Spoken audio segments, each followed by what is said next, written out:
All right, this is RSG on the road at the Maui Invitational. We're off and running. And before I start, I want to give a special shout out to Bowman Medical Group and our good folks at Aston Mahana for being our sponsors this year. And we are excited actually to have our good friend, Dr. PJ Bowman, here with us today to talk a little bit here. How you doing, brother? Real good, Devon. Thanks for having me on the show. And yeah, we're proud sponsors of our. That's right. It's our second year sponsoring the show, and we love it. So, keep up the good work.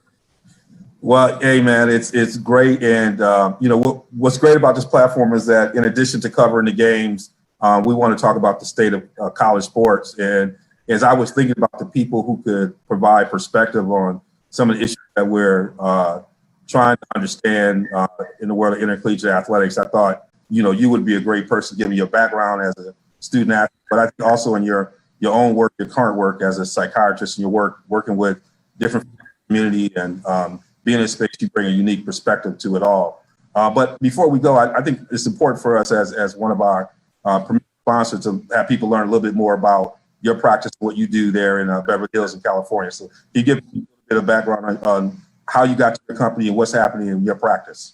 Yeah, sure. So I'm a psychiatrist. I was trained at University of Michigan, did my medical school there and my psychiatry residency. I moved to Los Angeles in 2000 and did a fellowship at UCLA. From that point, I started private practice and recognized that mental health is challenging. Also, it's very fragmented. When people try to access services, it's not easy for people to navigate the system.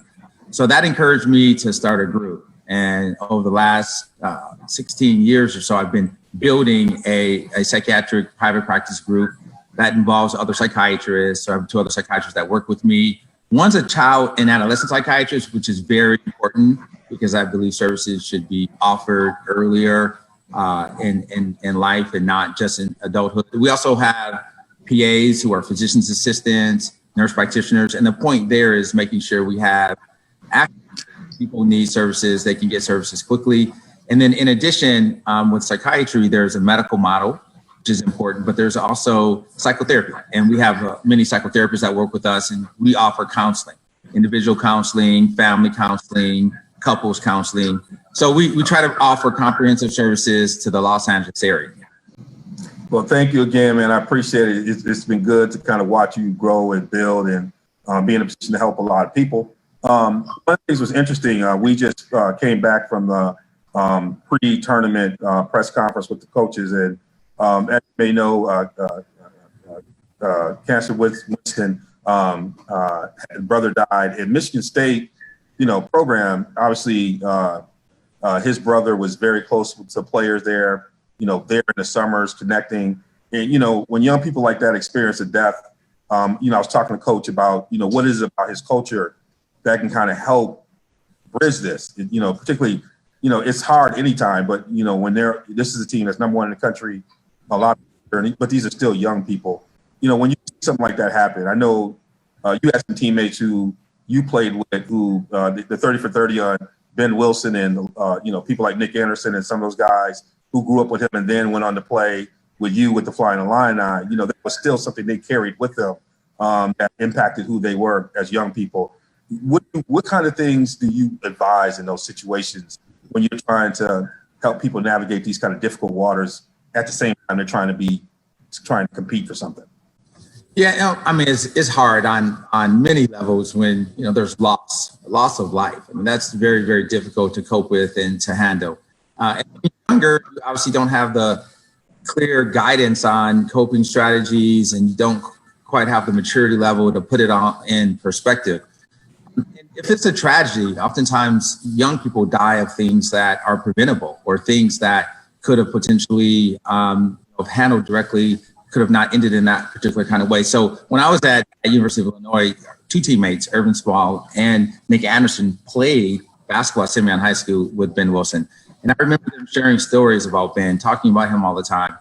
In part, it was a little bit of survivor's guilt in a way. Here's a young man who was an excellent basketball player, was rated #1 in the nation, actually, who wasn't able to participate, wasn't able to be there in college playing basketball, maybe at Illinois, maybe on another team. But there's an aspect of that which is important just to remember that those close relationships, oftentimes, some of the grief is about, wishing that their friends or their loved ones, family members could be there with them. The other piece is just remembering that adversities happen throughout people's times. So one of the things that struck me when I talked to Nick Anderson and Urban Sports, Ben wasn't the first person that they lost. You have to look at their early lifehood adversities and the challenges that they've had. So it's not just one event, but there are several events that have happened, and that creates a bit of an accumulative traumatic perspective on things. So there's grief and loss, and then they can become even more complicated. What helped a lot was looking at a common purpose, looking at how to focus at what they could do now, and almost feeling like they wanted to make Ben proud. Yeah. And part of that was, focusing on what they were doing in the present and then trying to have a future. So one, perspective on that is, doing the best that you can with your life, but also combining that effort and that hope and that inspiration with other people. So team sports was a very valuable scenario for, I know my teammates, and I think also for Michigan State too, being together with people who can have common goals, not only in the moment, but also looking at how to be successful in life moving forward, because you are in a way wanting to have that person's memory live with you as you become more successful in the future. You're listening to RSG on the road at the Mile Invitational. We're with Dr. Phillip Bowman, who is the head of the Bowman Medical Group. And, we're talking about one of our themes for this weekend is the state of college sports. And you hit on something. You're in the state of California where they passed the Fair Pay the Play Act that is allowing college athletes to make money off their likeness. But I think you hit a thing when you're telling a story about Nick and Irvin that, particularly in these revenue sports, we have young people who have come from situations that have been very difficult. And so a lot of times when we're talking about this likeness issue, we're not taking into account where these young folks are coming from. You're not understanding the value of cultural capital, social capital, and other things that allow for people to take advantage of these things. I want you to speak a little bit to, young people making these kind of decisions at this point in their life, and what are some of the other elements we need to consider when we're thinking about policy changes like this? Yeah, absolutely. I mean, I think you have to have a developmental perspective at the very least. And we understand people don't get driver's license for a reason at a certain age. There are even discussions about what's the appropriate age limit to allow people to own guns. There's a legal age for drinking. These are debates that have to do with development and human experience and being able to make decisions. Now, when you thrust young people into very intense experiences, college sports, an example of that, especially revenue generating sports, football and basketball, and you're adding into that the element of needing to participate academically, and most of these schools are academically rigorous. So you're looking at this dual relationship, and you're asking them to contemplate their future. Are they going to have a future in professional sports? What does that mean? The other piece is the NCAA. I mean, with the NCAA, there are so many rules, regulations, bylaws. Players can't keep up with that. Players don't understand all the implications of that. But what the perspective is there's a feeling of potential exploitation. That's the feeling. That's the perspective. So what players want to do is regain some sense of self, regain some sense of having a little bit more control and a little bit more say. Part of the challenge, though, with that is making decisions. Who's supporting the players in making decisions, especially if we're talking about 17 to 21, 22-year-olds. And that not only where you come from, you may not have opportunities to make decisions along the way. You may not have parents to help you. You may not have mentors, you may not have guidance. So you may not even have the practice that's required to make these decisions, even independent of their age. So I think a lack of support. I think there's also, that's the primary issues, a lack of support around decision, understanding that their developmental stage in life, and all teenagers and young adults need that kind of support. The other, issue was just a lot of inequities. For me, when I was playing at University of Illinois, I just recognized there were a lot of inequities in my ability to get a really good education because we were traveling, we were on the road, playing in tournaments. So instead of giving me money, I would have rather had more time or I would have rather had more opportunities to take exams when we weren't traveling and on the road. And so the inequities isn't just a financial component. It's, not the college scholarship or the education. It's the time that you need in order to get a really good, solid education. And that hasn't really been addressed in my book. And then I think having some control over your sense of self, kind of referring more to autonomy. And that is important in the psychological development of individuals, having autonomy. And if people take your autonomy away, or they use it in their own best interest, or they have agendas that are associated with your autonomy, then that is a bit of a devaluing experience as a human being, quite honestly. So I think it's in part not just the financial, economic compensation that's at hand, but it's getting more control, having more autonomy, and then also having some more equity in terms of being able to pursue what we would understand as a really good educational process, and having more integrity and being able to pursue that kind of process too, for the individuals that want to do that. Thank you for providing that perspective. And so when you, I love the fact that, some of the suggestions I was coming up with is that it would be interesting if they found a model where, and we do this a lot for legacies in other areas, where you would be able to provide at least one person who is an offspring the free education at your home institution, right? There's a it's almost when you think about what they did with the Kalamazoo project. When you create this long-term vision of security, because you put all the pieces together in terms of the Kalamazoo Promise, where they create this opportunity where students are guaranteed college education, paid for, right? When you create this kind of generational vision around this, that was one of the things I was thinking about that colleges can do, universities can do. I know folks like Ramon Yahuma, who's out there in California, they've done a lot of, they talked about some of these funding strategies off just the new B deals. When you try to think more that kind of generation, when we talk about that horizon, given the kind of time, what kind of thing can that do for people psychologically when they can see this kind of structural plan that can go beyond them if NCAA were to do that?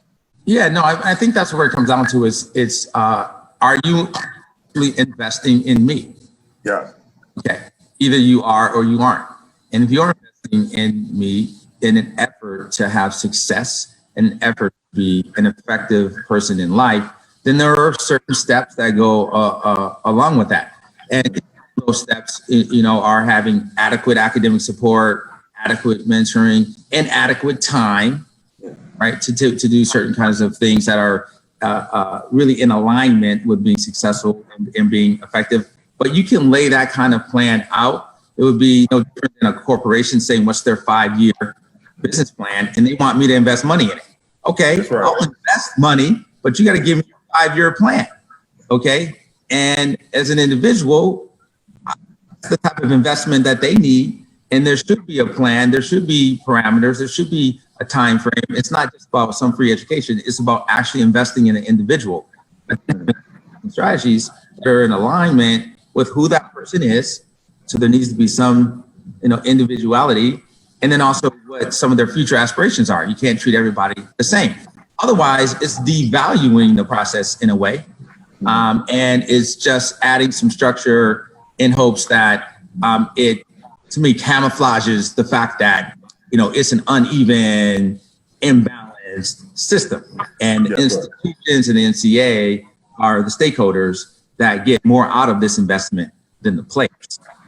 And the players need to be at least at par with the other stakeholders in terms of, where is this investment going and how does it help me as an individual? So I think putting that out there will be very empowering for players if they knew that type of investment existed beyond saying you get free books, room and board.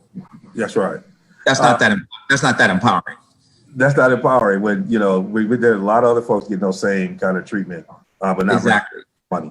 I'm going to make a little switch here before, just to get maybe back in your personal story. One of the things I like to frame up on, giving people, because, you have an interesting background in kind of story on how you got there. And I know a lot of other student athletes who have. What is it about your background as a student athlete that's been beneficial to you? How has it helped you build your business? What is it about your experience as a student athlete playing with that Illini team? You were great high school player, great JUCO All-American. You did all this stuff. You played multiple sports. What is about your athletic experience that has contributed to your success today? One thing, I think the primary thing is, really establishing a foundation and improvement. So an improvement foundation really allows you to look at yourself, have some ability to make some honest appraisals of yourself and say, okay, this is where I'm at now. And where would I like to be a month from now? Where would I like to be at the end of the summer? If my jump shot is, a little inconsistent in May, what are the types of things I can do? So, by September or by December, I'm going to have a more consistent jump shot. So, but I think the motto there is an improvement model. What do we call that? We just call that in life, in business, we call that personal development. So personal development is really important, but what it taught me is it's okay to make self-appraisals, but you really want to be honest. If you think your game is tight, but it's not really, and you just going out and just playing because, you're a pretty good player, then you're not really adhering to that kind of model of personal development. And in a sense, in sports, you can look at certain parameters and put that in place. So I think making really good appraisals, being honest with yourself, and then setting up some personal development strategies, whether it's academic, sports, or business, I think is important. When you do that, you also learn to believe more in yourself. When you believe more in yourself, you can take risks. And taking risk is a really important thing. We do it in sports kind of naturally because we build that foundation. But some people don't transfer that to other aspects of life. And taking risk isn't necessarily meaning doing something that's going to put you in harm's way, but it means that you can believe enough in yourself, and you believe you have enough preparation, you believe you have enough foundation, you believe you work in your improvement plan enough that you can take on the next challenge. And the next challenge will require you to make more adjustments along the way. But to me, in business, especially in other areas of life, that's super important. All right. You at this point, I can say you're a long time LA native right now. Like you lived in LA for a while now. And LA right now is the center of the basketball world right now. You have a self-confessed Clipper fan. What has it been like to be in LA with the Lakers and the Clippers going at it? And also you being it's you and who, Billy Crystal? Like it's you and Billy? Who you sit next to? What has it been like? Like Kawhi came out and the Lakers fans was booing him. He tried to open the season up. What has it been like to be a Clipper fan in LA with both teams being good? When you probably got a legitimate chance, even though the Lakers are, got the great record. What has it been like? So it's been fun. I mean, it's been an interesting journey starting in 2000 when I first moved to Los Angeles from Michigan. I'm a Pistons fan, right? So when you're a Pistons fan and you're going to 3 straight finals with Isaiah and Dennis Rodman and Joe Dumars, oftentimes you face the Lakers. That's right. And that just meant it was hard to be a Laker fan because rooted a little bit too. I love Magic, but I wanted Isaiah to, I wanted my bad boy crew to win. So when I first got to LA, I had a little trouble with rooting for the Lakers. They were loaded. They had Shaq, Kobe, and they're already good. So I went for the underdogs. So I started going to Clipper games. And of course, they're inexpensive seats too. Always been economical. Look at you. Hey, your money. Keep your money. So I could get good seats for half the price. But it was hard watching some of those games. I honestly thought I could suit up and play for some of those early Clipper teams. You probably could have. Yes. And then they gradually got better. and it has an Elton Brand team, a Sam Cassell team. But the biggest thing is they have bad ownership. Yeah. Okay? That was the biggest thing I think that was holding them back. So even when they got Chris Paul and they got Blake Griffin and DeAndre Jordan, they still didn't have the right culture. They got Doc Rivers. So I think the whole Donald Sterling shift, and now with Ballmer really truly believing in the team, they're looking at a new identity. So the idea is they got the uniform change. They really are looking at being gritty, being hard nosed, identify with that work ethic, and having a lot of heart. Mm-hmm. So Clippers has evolved into my kind of team. I love rooting for them. Now they also have talent. Yes. Right? So now you add Paul George and Kawhi. You got Sweet Lou, grit players like Beverly and Montrezl Harris. So basically, you have all the tools and intangibles that you need. To the extent that I think the Clippers are the best team in the West. And Patrick Beverly is like, this is the inside joke. It's like the Dave Hargrove of college basketball. Always under your skin. Man, always under your skin. I got one of my guys I go with in LA, Daryl. I'll give him a shout out there. He's like, Patrick Beverly could play prison basketball tomorrow. Be on the yard and hold his own. So that's it. Patrick Beverly, man. Yeah, so it's good to see the Clippers not only being good, but actually developing an identity. Yeah. Now, you look at the uniforms different. You don't think about the old Clippers anymore. You don't think about Donald Sterling anymore. You don't think about the Clipper jinx. It actually feels like a completely new vibe. And, the Lakers are the Lakers. It's the Lake Show. People say it's always going to be an LA Laker town. However, you know what? Championship banners could change that. That's right. If the Clippers can, make it, they have a good shot, make it out the West, win a championship, I think that's going to be a huge, huge shift. So it's exciting to have probably two of the top 3-4 teams in the NBA in one time.